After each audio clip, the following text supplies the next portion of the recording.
छोड़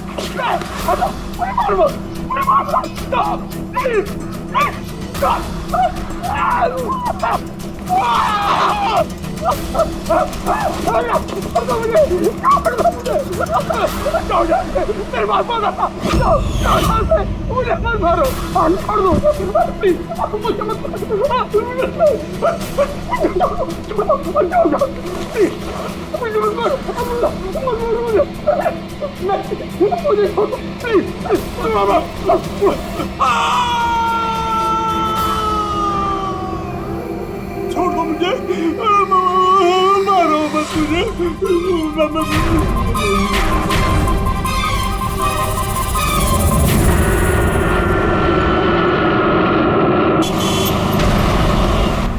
थोड़ा जल्दी चलाओ।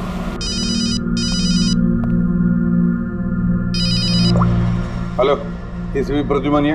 सर, एक खून हुआ है। खून हुआ? कौन बोल रहा है? शहर के मशहूर बिजनेसमैन जयंतीलाल जी का खून। जयंतीलाल जी का खून हुआ है? कौन बोल रहा है ये? देखिए सर, मैं कौन बोल रहा हूँ ये इम्पोर्टेंट नहीं है। इम्पोर्टेंट ये है कि सेठ जी का खून हुआ है और उनके घर वाले उनकी बॉडी को अंतिम संस्कार के लिए लेकर जा रहे हैं। देखिए सर, अगर बॉडी जल गई तो खून ही कभी नहीं पकड़ा जाएगा। आप देरी मत कीजिए प्लीज, जल्द से जल्द जाकर बॉडी जलाने से रोकिए। हेलो, आप कहाँ से बोल रहे हैं? कौन है आप? हेलो? Damn it.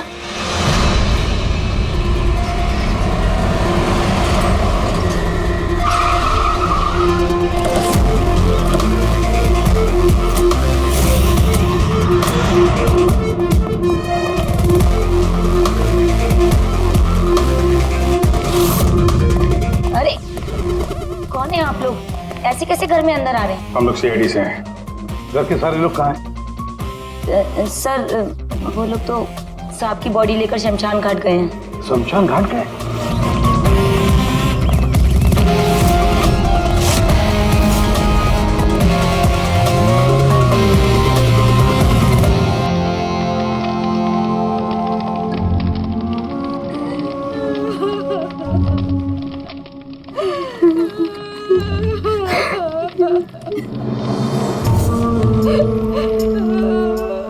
क्या बताऊं मैं, यकीन नहीं हो रहा कि जयंती भाई अब हमारे बीच नहीं है। 15 साल पुरानी दोस्ती थी मेरी। वो तो मेरे बड़े भाई जैसे थे। पता नहीं ये सब कैसे अचानक से हो गया।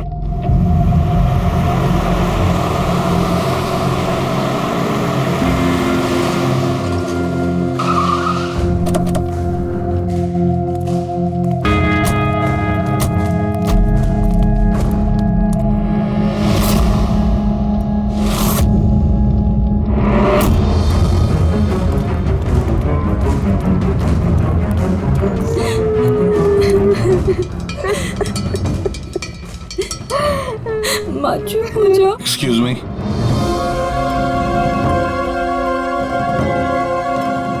देखिए हम लोग सीआईडी से हैं। हाँ? जयंतीलाल जी के परिवार वालों से मिलना चाहते हैं। मैं जयंतीलाल जी की पत्नी दीपा। दीपा जी, हमें पता है ये सही समय नहीं है पूछताछ करने की, मगर क्या करें? वो जयंतीलाल जी की मौत के बारे में हमें कुछ पूछताछ करनी है। पूछिए, क्या पूछना चाहते हैं आप लोग? आप सुशील जयंती, उनका बड़ा बेटा। सुशील जी, हमें खबर मिली है कि आपके पिता की मौत एक नेचुरल डेथ नहीं थी, उनकी हत्या हुई है। क्या? ये कैसे हो सकता है? हम डॉक्टर सूरज, मैं जयंतीलाल का फैमिली डॉक्टर हूँ। मैंने ही कल रात उनको चेक करके उन्हें डेथ सर्टिफिकेट दिया था। He died a natural death। ये सही कह रहे हैं। जयंती भाई की मौत सभी घर वालों के सामने ही तो हुई थी, और इतने सालों से मेरा इस परिवार से रिश्ता है। वो लोग झूठ क्यों बोलेंगे? तो आप लोगों ने इतनी जल्दी में बॉडी क्यों जला दी? तो क्या ये भी गुनाह है? इतने महीनों से पिताजी बीमार थे, कितने इलाज किए, कितनी कोशिशें की, नहीं बचे वो। देखिए, हमें इंफॉर्मेशन मिली है कि जयंतीलाल जी की हत्या हुई है। क्या? हमने आपके पड़ोसियों से भी पूछा, उन लोगों ने भी कल रात जयंतीलाल जी के चिल्लाने की आवाज़ सुनी थी। देखिए, पड़ोसियों ने जो कहा वो सही है, लेकिन उनको या आप लोगों को सही बात नहीं पता है। और वो सही बात क्या है? पिछले 3 महीने से डैडी की दिमागी हालत भी ठीक नहीं थी। वो ना सिर्फ लोगों को और बातों को भूलने लगे थे, बल्कि उनको हेल्यूसिनेशन यानी भ्रम हो गया था। गलत सही, सच झूठ का फर्क उनको समझ में नहीं आ रहा था। दौरे पड़ने लगे थे उनको लगने लगा था जैसे उनको कोई मारने वाला है। कल रात भी उनको ऐसा ही दौरा पड़ा था।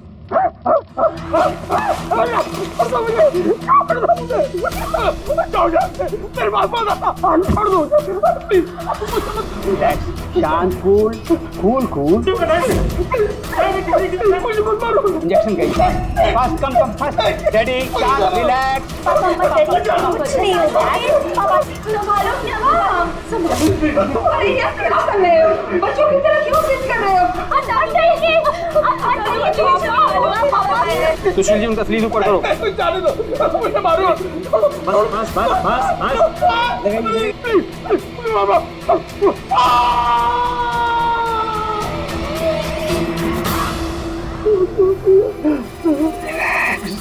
और इस बार अटैक इतना बड़ा था कि मुझे उन्हें बेहोशी का इंजेक्शन देना पड़ा और 2 घंटे बाद उनकी मौत हो गई। मैं आपको सारी डिटेल्स दे सकता हूँ, उनकी मेडिकल रिपोर्ट्स, मेडिकल हिस्ट्री, दवाइयाँ, सब कुछ दे सकता हूँ मैं आपको। हो गई तसल्ली आपको? अब हम अपना काम कर लें। इतनी जल्दी भी क्या है हेमंत? जरा सच तो सामने आ जाए।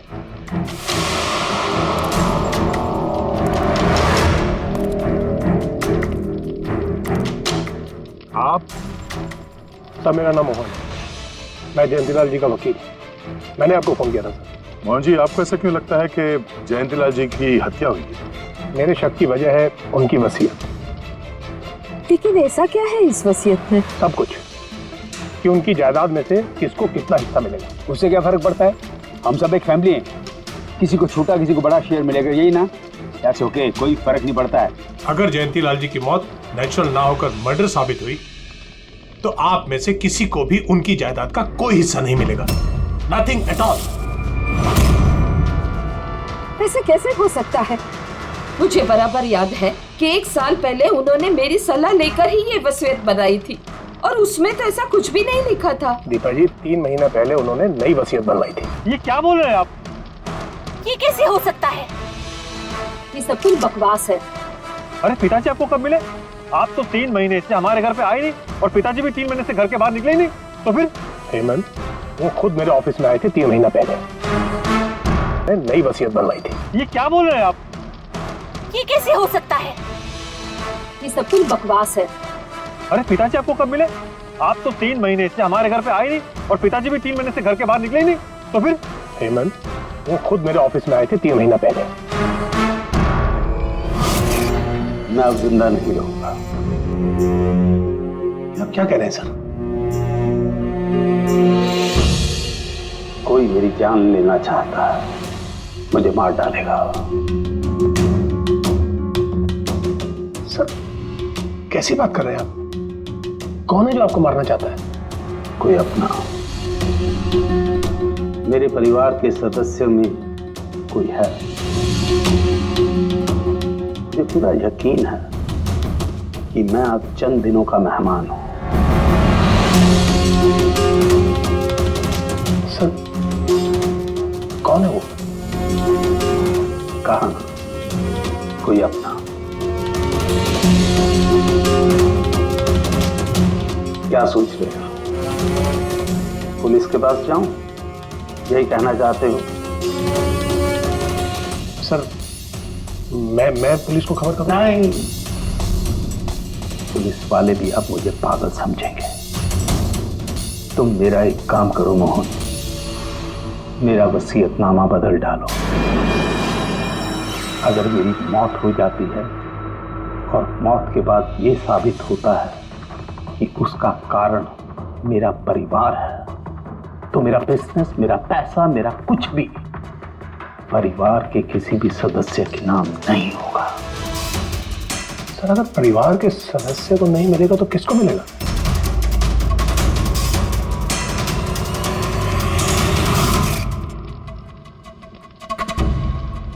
हमें नहीं तो किसे मोहन?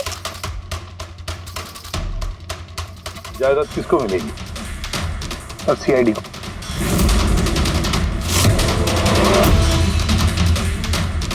क्या बकवास कर रहे हैं आप? जी सर, अगर जयंतीलाल जी की मौत हत्या साबित होती है तो उनकी सारी जायदाद जो कि लगभग 5,000 करोड़ है वो सीआईडी को और पुलिस वेलफेयर डिपार्टमेंट को मिलेगी। ये क्या मजाक कर रहे हैं आप? ऐसा कैसे हो सकता है? हो सकता है अगर उनकी मौत हत्या साबित हुई तो। लेकिन उनकी तो हत्या हुई नहीं, हम वहीं तो थे। जो कुछ भी हुआ हमारे सामने हुआ है। उनकी हत्या हुई है या नहीं वो हम पता लगा लेंगे। अरे आप कैसे पता लगाएंगे? बॉडी तो है ही नहीं। बॉडी जल चुकी तो क्या हुआ, राख तो है। जब तक ये केस सुलझती नहीं तब तक जयंतीलाल जी की राख हमारी कस्टडी में रहेगी। अरे लेकिन सॉरी मैम।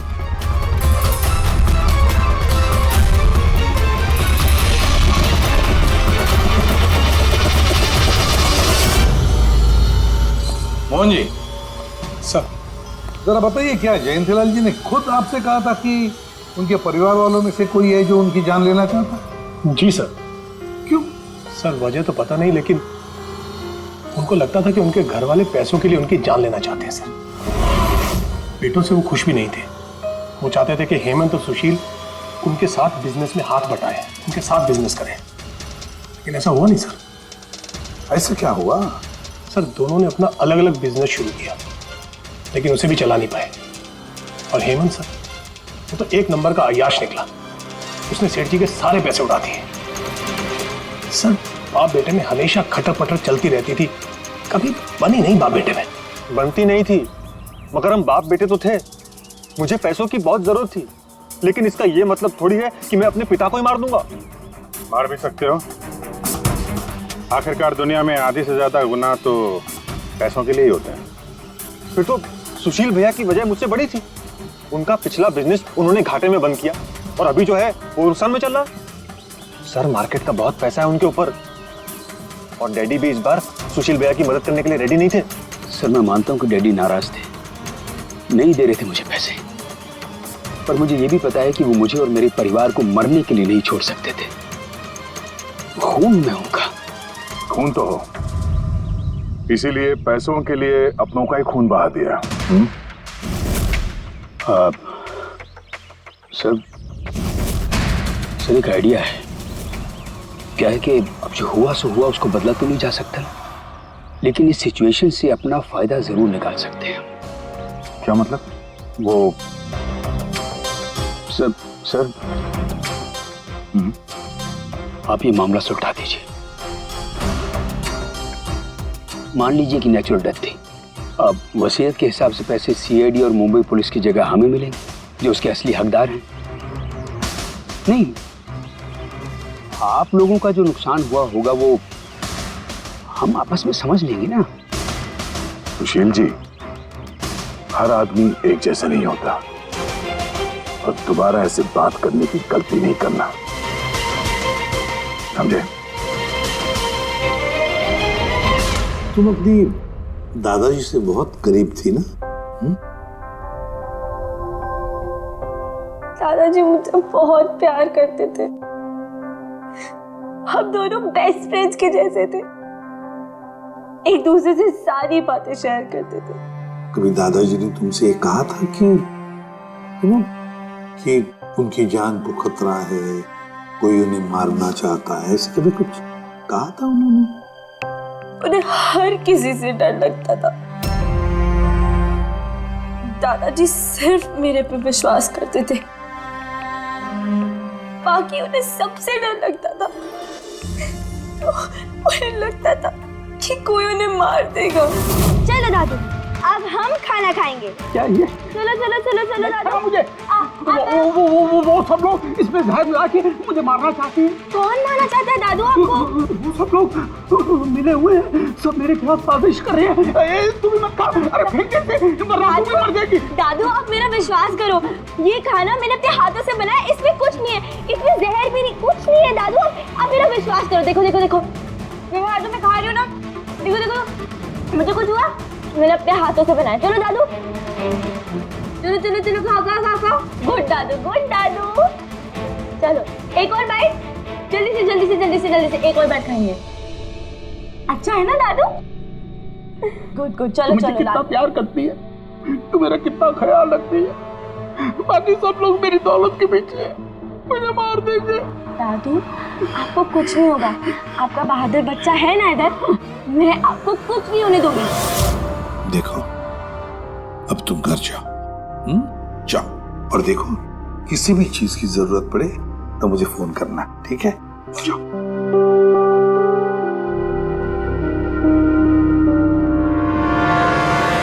हाँ सारुके, बता क्या निकला राख में से?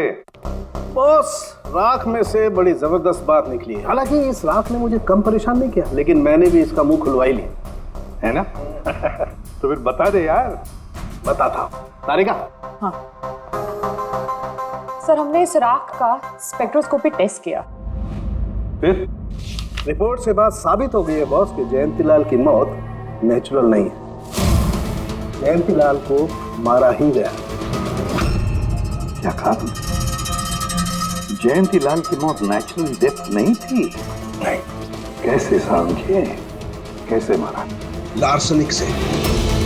लार्सनिक? जयंतीलाल की राख में हमें लार्सनिक मिला है बॉस। राख में से लार्सेनिक? सर कुछ केमिकल्स और हेवी मेटल्स, धातु ऐसे होते हैं जो जलने पर भी नहीं खत्म होते। लार्सेनिक उनमें से एक है, इसलिए लाश के पूरी तरह जल जाने के बावजूद उसमें मौजूद लार्सेनिक जलाने और राख में ऐसे ही रहा। लेकिन एक बात समझ में नहीं आ रही है साहब कि अगर जयंतीलाल की मौत लार्सेनिक की वजह से हुई है तो फिर उसके फैमिली डॉक्टर सूरज को ये पता कैसे नहीं चला? पता कैसे नहीं चला? उसने नेचुरल डेथ का सर्टिफिकेट इश्यू किया ही कैसे और क्यों? बॉस, अगर लार्सनिक जैसा जहरीला केमिकल इंसान के शरीर में एक साथ बहुत ज्यादा मात्रा में पहुंचा दिया जाए तो इंसान की तुरंत मौत हो जाती है। लेकिन अगर यही जहर धीरे धीरे थोड़ी थोड़ी मात्रा में उसके शरीर में पहुंचाया जाए तो उसकी मौत एक साथ एकदम नहीं होती है। पहले उसकी याददाश्त जाती है, फिर उसे अजीब अजीब से सपने आने लगते हैं, उसे हेलुसिनेशन होने लगता है, भ्रम होने लगता है, फिर पागलपन के दौरे पड़ते हैं। और जयंतीलाल के साथ ये सब कुछ हो रहा था। लार्सनिक? जी हाँ, लार्सनिक। और इससे यह साबित हो गया कि जयंतीलाल जी की मौत बीमारी से नहीं बल्कि उनका खून किया गया। लेकिन ये किया किसने? वही पता करने हम लोग यहाँ हैं। अभिजीत, जयंतीलाल जी का कमरा चेक करना पड़ेगा। Okay sir.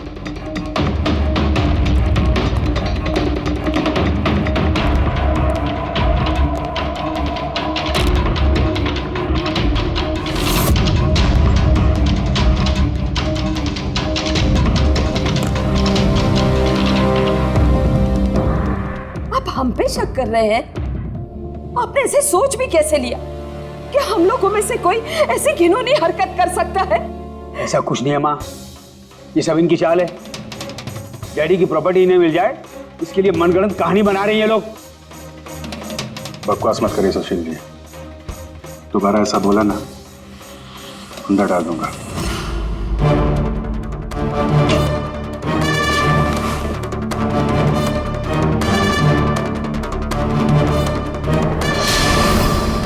आप धमका कर हमें चुप करा सकते हैं लेकिन कुछ साबित नहीं कर सकते। एग्जैक्टली आप लोग ये सब कुछ इन 5,000 करोड़ के लालच में कर रहे हैं ना? बोल चुके आप लोग, अब बस सीआईडी को अपना काम करने दीजिए।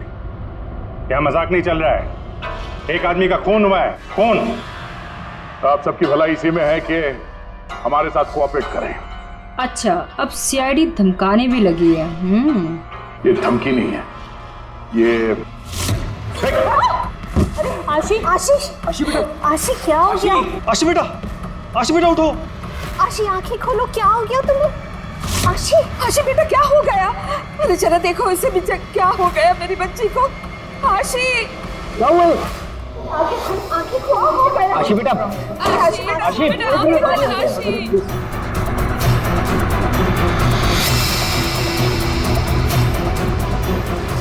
हो गया आशी? आशी, इसे हॉस्पिटल ले जाना पड़ेगा फौरन। हाँ पंकज, क्या? माय गॉड, ये अच्छा ठीक है। क्या हुआ? ये डॉक्टर सूरज ने आशी के कुछ टेस्ट किए थे, पता चला कि उसके खून में भी लार्सेनिक है। लेकिन सर, लार्सेनिक आशी के खून में पहुंचा कैसे होगा? सर ऐसी कोई कॉमन चीज जो जयंती लाल जी और आशी दोनों के कांटेक्ट में आई हो? खाना। अब आशी ने बताया था ना कि कुछ दिनों से जयंती लाल जी का खाना वो खुद टेस्ट कर रही थी। नहीं बस खाना नहीं, ये कुछ और है। ये सालू के साहब, ये आपको कैसे पता चला? बताता हूं। बस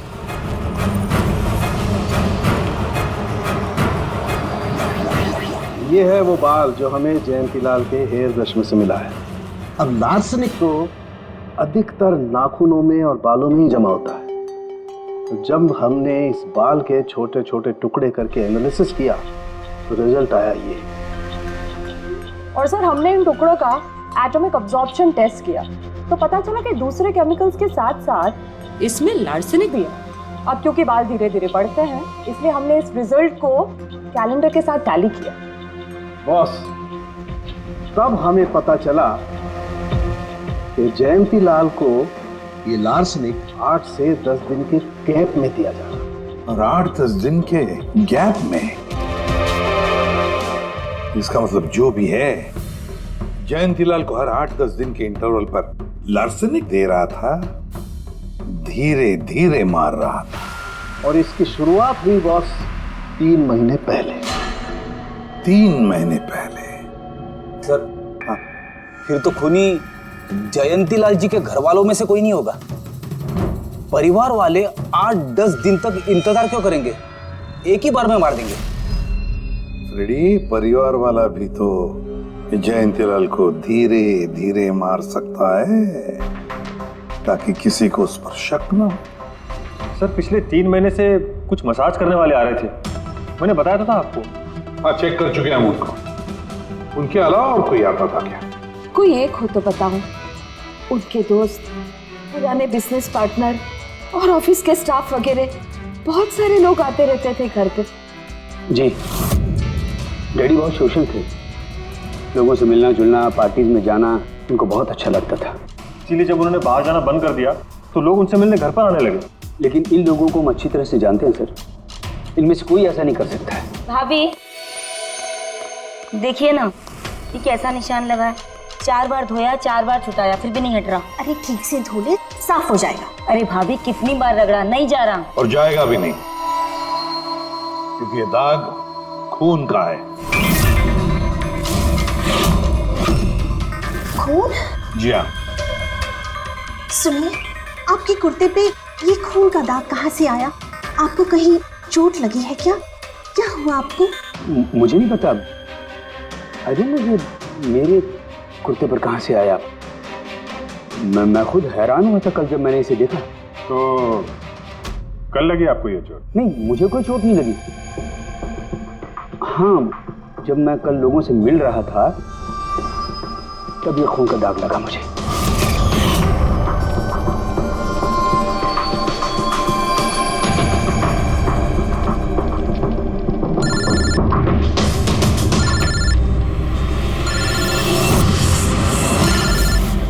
बिना चोट खून के धब्बे, अजीब बात है। वही तो। और कुछ हुआ था कल? कोई खास बात? नहीं सर, और कोई खास बात नहीं। साहब एक बात अजीब हुई थी। क्या?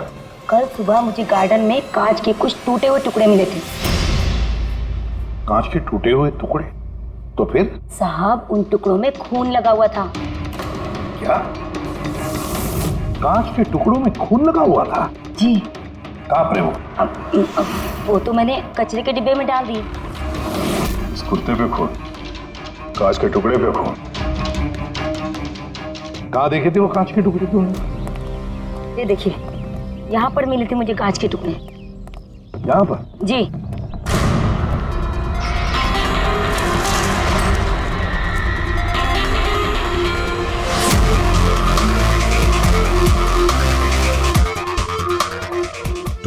बल्ब है सर, बल्ब का टुकड़ा मिला क्या उसके? काम करो अभिजीत, इस घर में जितनी भी लाइटें हैं, लैंप्स हैं, सब चेक करो, देखो कोई बल्ब गायब है क्या।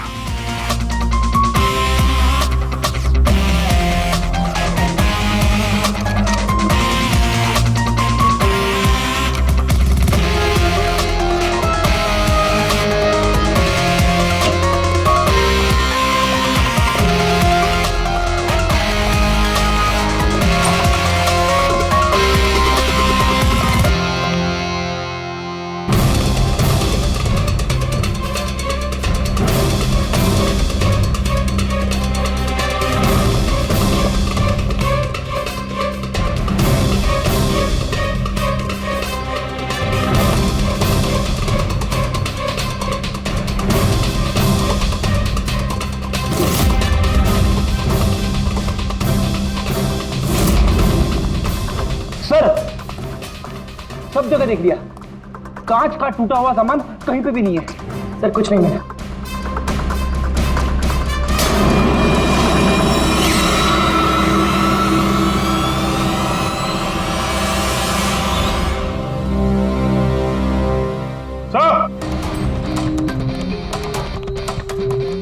अभिजीत ये सही, ये देखिए, यहाँ का बल्ब गायब है।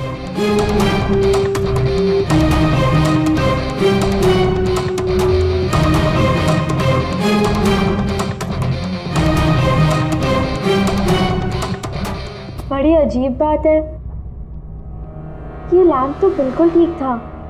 मैं और दादू इस लैम्प के नीचे काम भी किया करते थे, और जिस तरह दादू की मौत हुई तब भी ये लैम्प ठीक था, इसमें बल्ब था और ऑन था।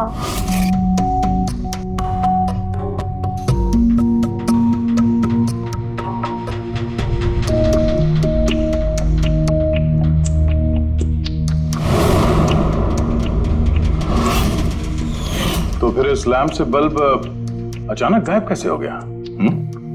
क्या कविता?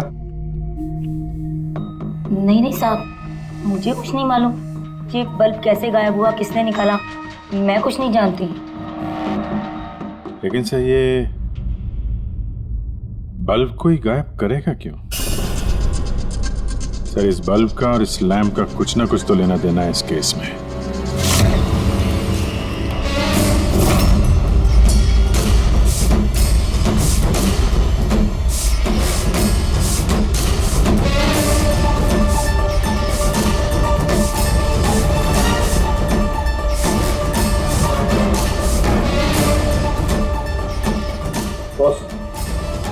ये धब्बे देख रहे हो?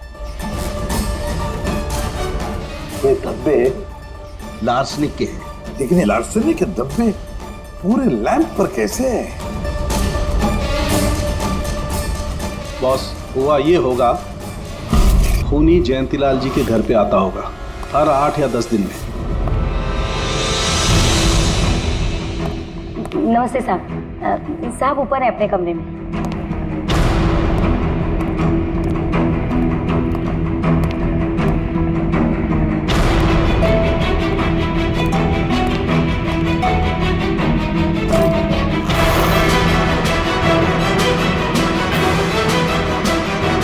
और चुपके से जयंतीलाल के टेबल लैंप पे लार्सनिक छिड़कता होगा।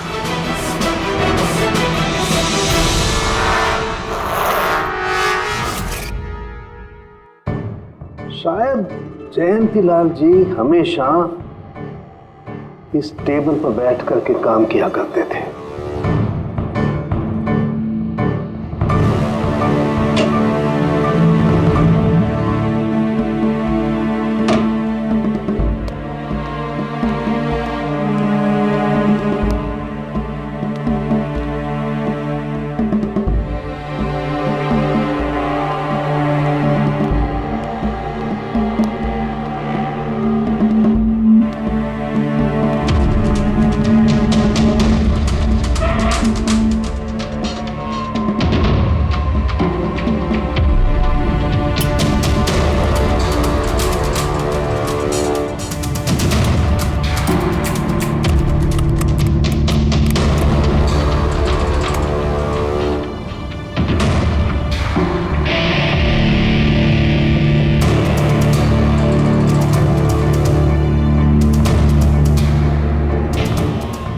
जैसे ही ये बल्ब गर्म होता था, लार्सनिक धीरे धीरे फैलकर जयंतीलाल जी की सांसों में घुल जाता था।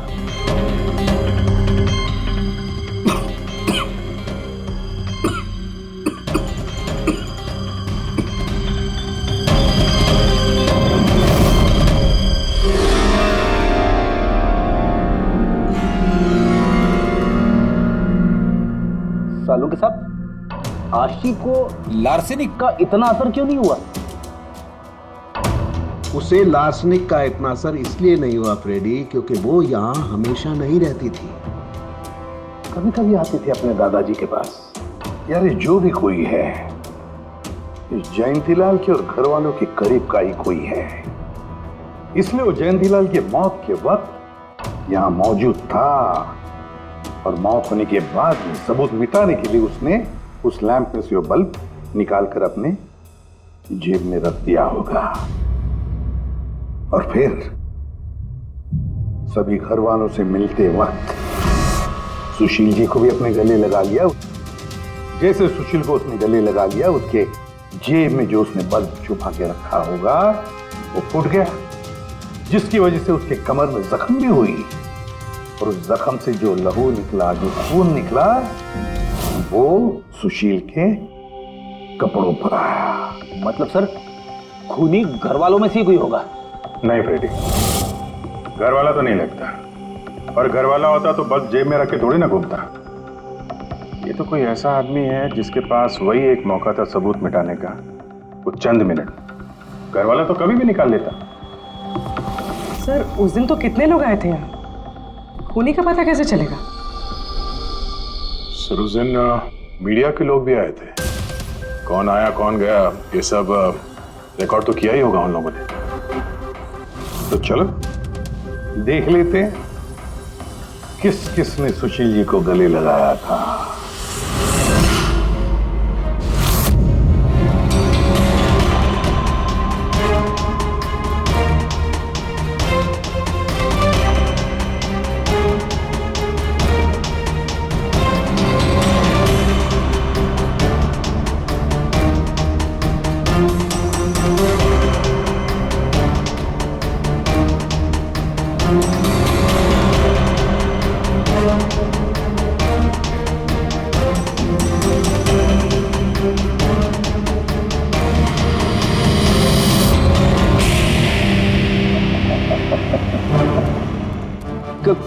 क्या हुआ सर? खूनी का पता चल गया? हाँ फ्रेडी, खूनी मिल गया। कौन है? फ्रेडी, इस आदमी की पूरी कुंडली निकालो, पता लगाओ पिछले 3 महीनों में ये कहां कहां गया था, किस किस से मिला था, क्या क्या किया है।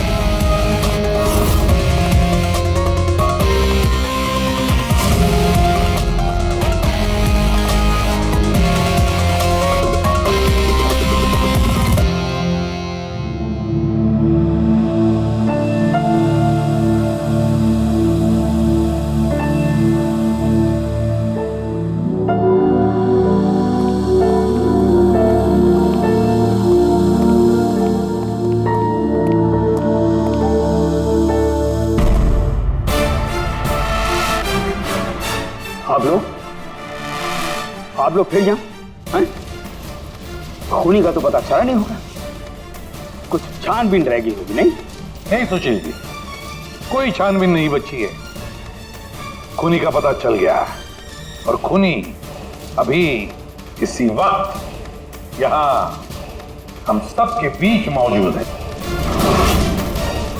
क्या? कौन है वो?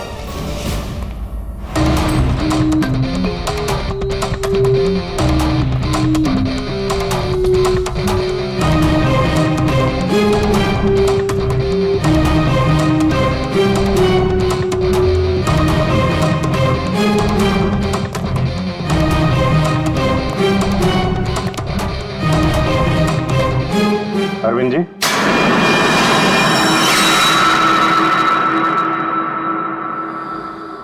जरा उठेंगे आप?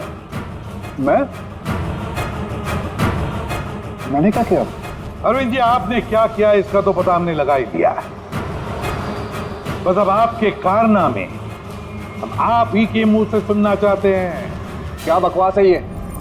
आप मुझ पर इल्जाम लगा रहे हैं। आपको क्या लगता है कि मैंने जयंती को मारा? अभिजीत, मौका मिला था, मान जाते तो सबके सामने कपड़े नहीं उतरते। तेरा एक कुर्ता उठाना। क्यों? अरे उठाओ सर। क्यों?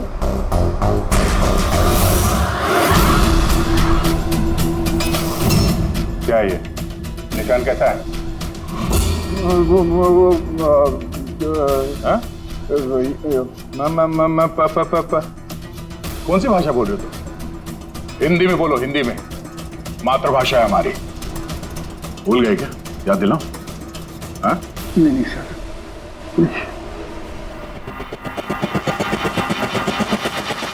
बताता हूँ। नफरत करता था मैं जयंती से।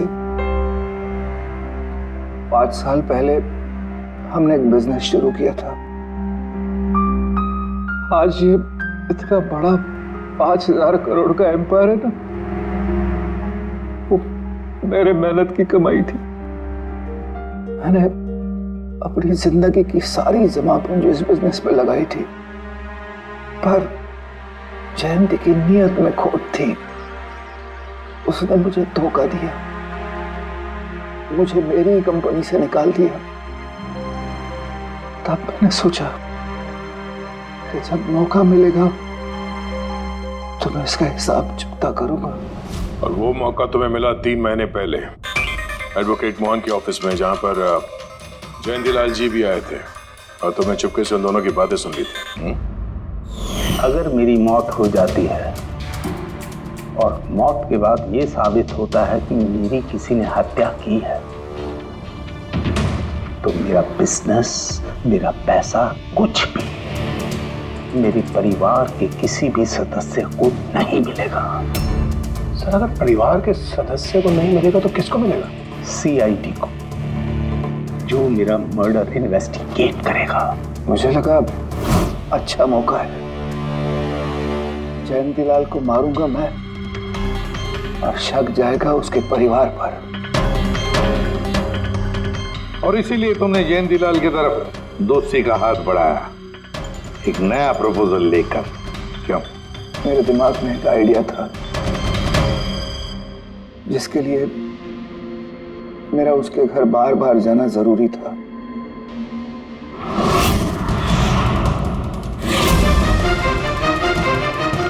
साहब ऊपर है अपने कमरे में।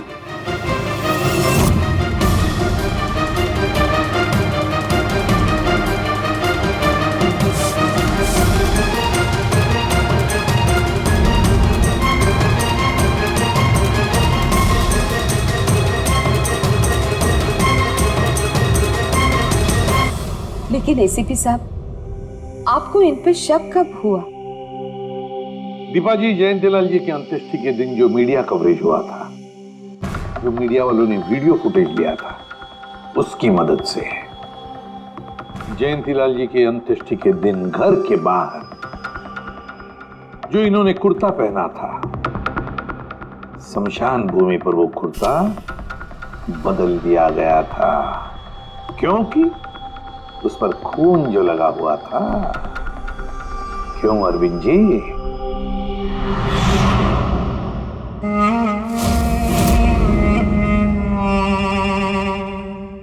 अरविंद जी, बदले की आग में तुमने जयंतीलाल का खून कर दिया। क्या मिला तुम्हें? कैसा सुख मिला? गलत किया तुमने, गलत किया। रेडी?